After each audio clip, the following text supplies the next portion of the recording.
What is up, guys and gals? It's me, Thomas Fan01 here, and today we are going to be taking a look at something that I actually just found it. Well, you're watching this on Wednesday. I'm recording this on Sunday, so yeah. Anywho, today we're going to be taking a look. I found this today on Sunday, and today we're going to be taking a look at the Transformers Studio Series number 107, Rise of the Beasts, Predacon Scorponok. Yay! I'm actually kind of excited for this one because this one was kind of a bit of a breath of fresh air for me at the very least. And as you can clearly see on the tail here, it's the Predacon logo on the box there. You got the Predacon logo there, but it's basically just one of the Scorponok units that we saw in basically, he's an army builder, is what I'm gonna say. But he's also one of those figures that's also like, I wish we actually got to see him in robot mode. I wish we had actually gotten to do some, gotten to see him in, go into robot mode and interact with some of the other Predacons, provided there actually were some other Predacons aside from him. On this side here, you got Scorponok. On the back here, look at that! Look at that majesty of a figure we have here. So, yep, transforms in 20 steps. On the side, you got Scorponok again. Bottom, there's words, hooray. On the top, Rise the Beasts. And basically, the packaging is now useless, sort of. So, anywho, here we have Scorponok in his Scorpion mode. And I think this guy is beautiful. I just love it. I love this guy. I just love how ugly he is. I love how beautiful. I love that. That's one thing I'm going to totally give this figure props for. I'm going to give this figure props for the fact that it's just something that nobody sees stuff like this. Just nobody gets to see things like this. Like, I mean, who else in their right mind would come up with a design that is this ugly and somehow still manage to pull off some form of studio series? Like, seriously. Like, my question is how did this pass the design phase? Sort of. Not the design phase is in the transformation or anything like that, but how did this manage to get past the design phase? There's barely any paint on him. There's like a little bit here and some here. The rest, there's no paint on him. Oh, excuse me, and his eyes and forehead. There you go. That's it for paint. Like, you would think a Studio Series figure would qualify it to be with Studio Series paint job. Like, come on. Come on, Hasbro. You had every opportunity to pass on this to some art geeks and nerds, and you didn't. Anywho, so now that we've gotten past all of that hang up, here he is in Scorpion mode, and I think it's a pretty cool looking Scorpion mode. His face is, or his head is the Scorpion head as well. So I mean that's kind of interesting. On the back here, I mean it's clearly obvious what his feet are gonna look like. Oh, he does have some paint on his feet. My bad. So yeah.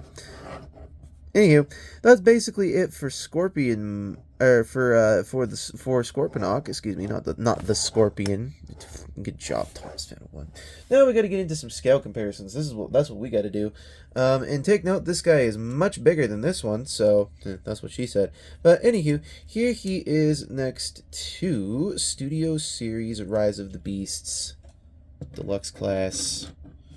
If I can get her to stand properly, here he is next to Nightbird. If I can get her to once again stand properly.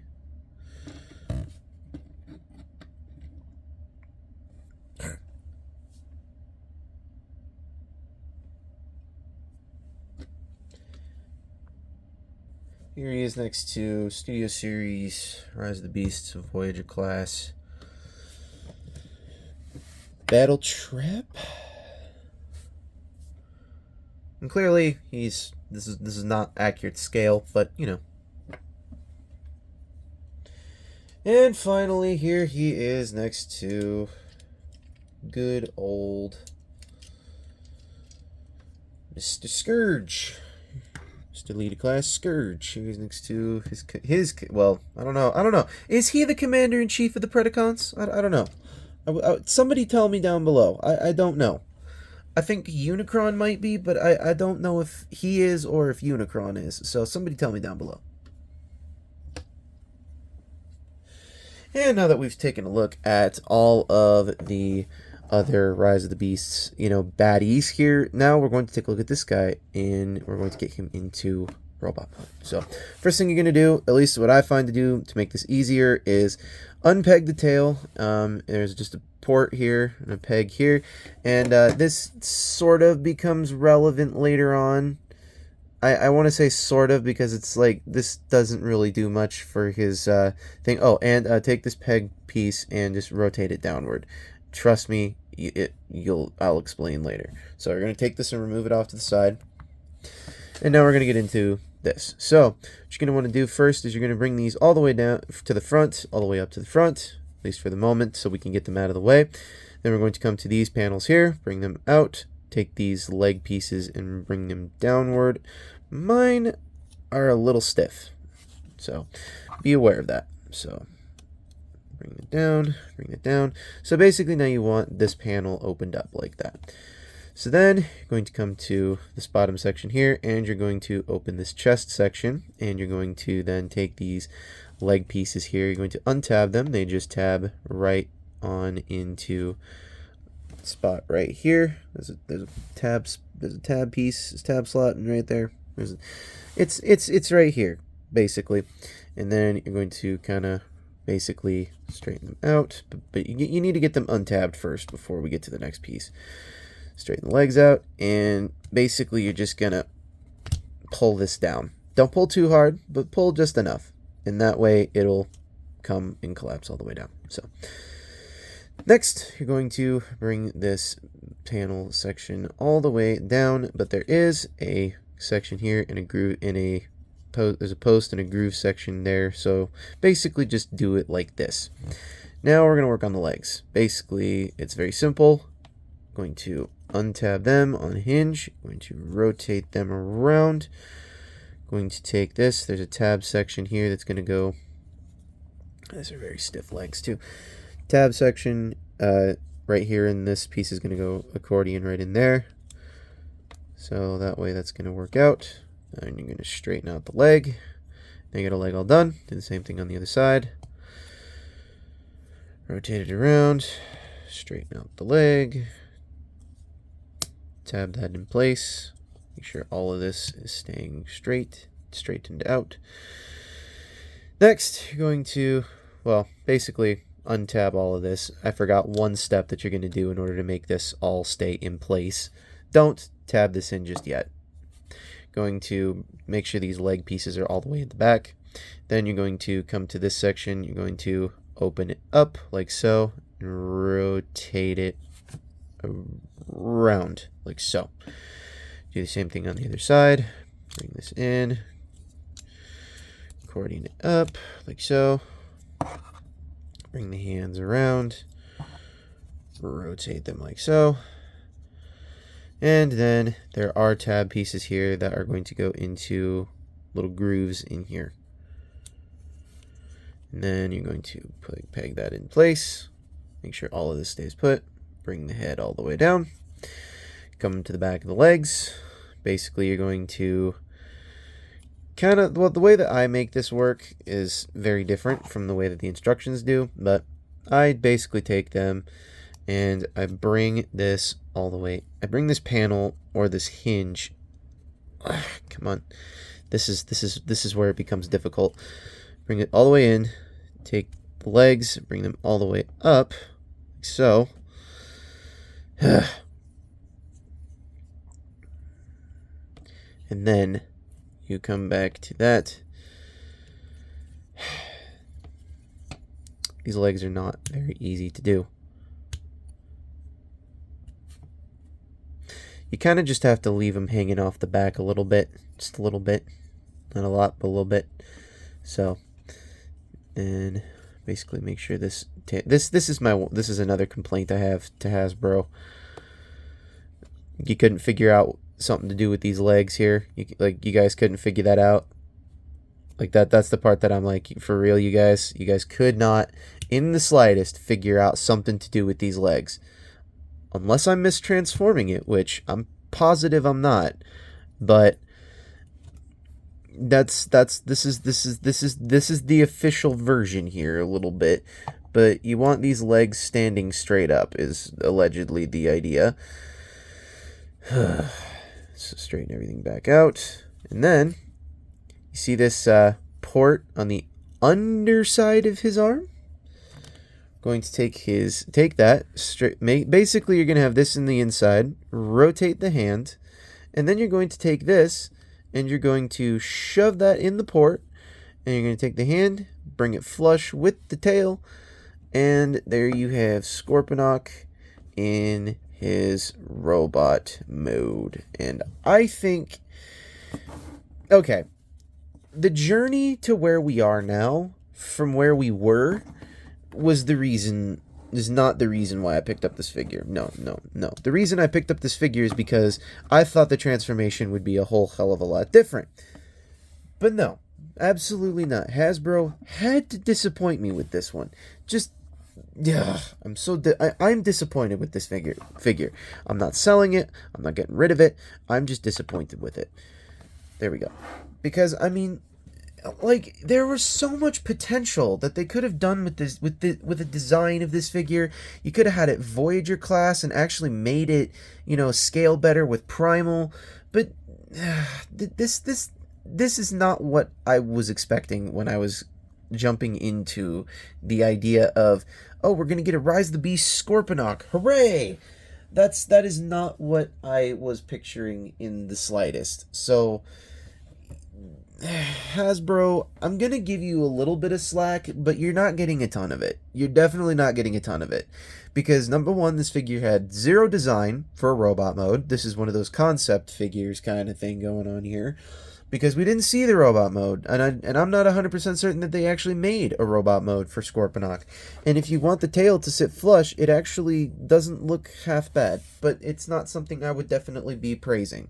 So, and not to mention, he's the only Predacon in the movie. Like, you guys couldn't have come up with a better, I don't know, a better, like, a better paint job for him? Like, you couldn't have given him a little bit more, like, jungle colors? No, you didn't. You gave us this instead. Which I'm not complaining too terribly about, because this is a figure that we didn't see in the movie, but why would you do it like this?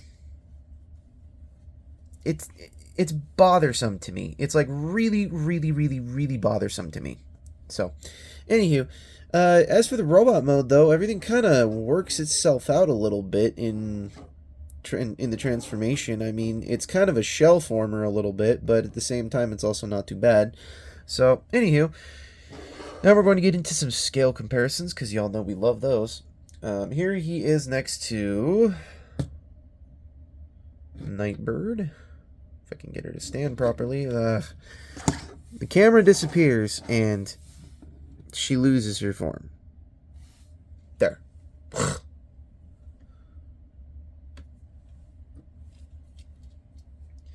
Here he is next to the guy who gets his face ripped off. Or smashed, excuse me, not ripped off, smashed, my bad.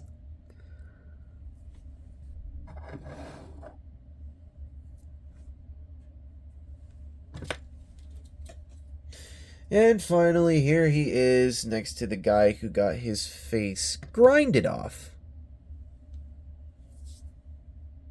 Otherwise known as his leader. I don't 100% know still, but hey, we're trying. Okay, so Hasbro, I'm giving you two things here. Firstly, I'm giving you A for effort, massive A for effort, okay?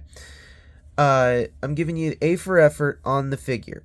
It's got a lovely robot mode, it's got a decent looking Scorpion mode, and, looks pretty faithful to the movie a little bit, but this is where you're gonna get done a lot of points, guys. Minimal paint, purple plastic. why do we have purple plastic on this figure? Why do we have purple paint on this figure? Why couldn't we gotten a black version of this figure? Why couldn't we have, like, why could you guys not have taken, you know, half of the design process that you put into certain other figures that you could have put into this one? Why did you do that? You know, not to mention, are you guys, like, on a paint budget or something? Like, why is there such minimal paint? Like, only one portion of the tails, or two portions of the tail are painted, but the rest of it got the shaft.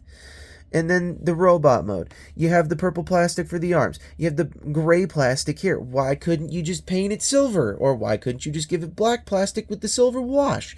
Because this here, right, I'm going to go right here. I'm going to dig into this.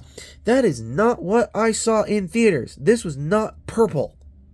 It was like flesh colored. Purple is not flesh colored. So, anywho, that concludes the rant of Thomas Fan 01 here. Now I have to score this figure. Well, because of the rant and issues I have with it, it's not scoring very highly, but it's also going to score like mid-grade because I don't hate the design and I don't hate the way that it feels in the hand, but I do hate the transformation and I do hate the lack of detail, and I definitely do hate the fact that they had disregard for plastics and disregard for the type of paint job they could have used. So I'm going to rank it a 5.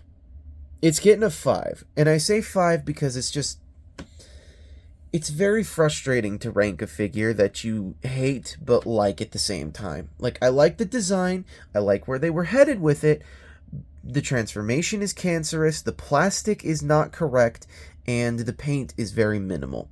So yeah, 5. 5 works for me. So, anywho, if you disagree or agree with me, leave your answer down in the comments below. I would like to know. And please let me know what other Transformer figures you would like to see me do next on this channel, provided that they are within reasonable price. So, and also take note, we will be going to TFCon LA next week, absolutely next week. So there will not be any other new videos except for on Saturday and Friday and Saturday next week. So be prepared for that.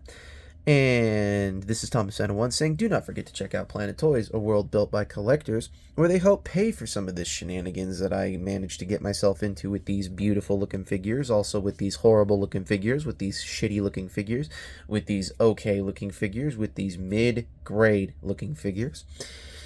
And basically, I will leave a link to them down in the description below, where you can, if you would like to, get yourself an actual Studio Series scrap metal, one of the very first pieces that you can get for your Studio Series Devastator, which we will be concluding after I get back from TFCon LA. So, this is Thomas Fan 01 saying, do not forget to check out Optination Reviews, Beastman Reviews, Riveted Reviews, Jordy's Rail Videos, Patrick with the Y, iStar552, Bravely GG, and Take Along Productions. I know they all do some good work, and they all are looking to get themselves some more. So send some work their way if you can. iStar552 especially. You know who you are. So, anywho, this is Thomas Fan 01 saying, don't forget to keep playing with your toys. Don't forget it. Goodbye.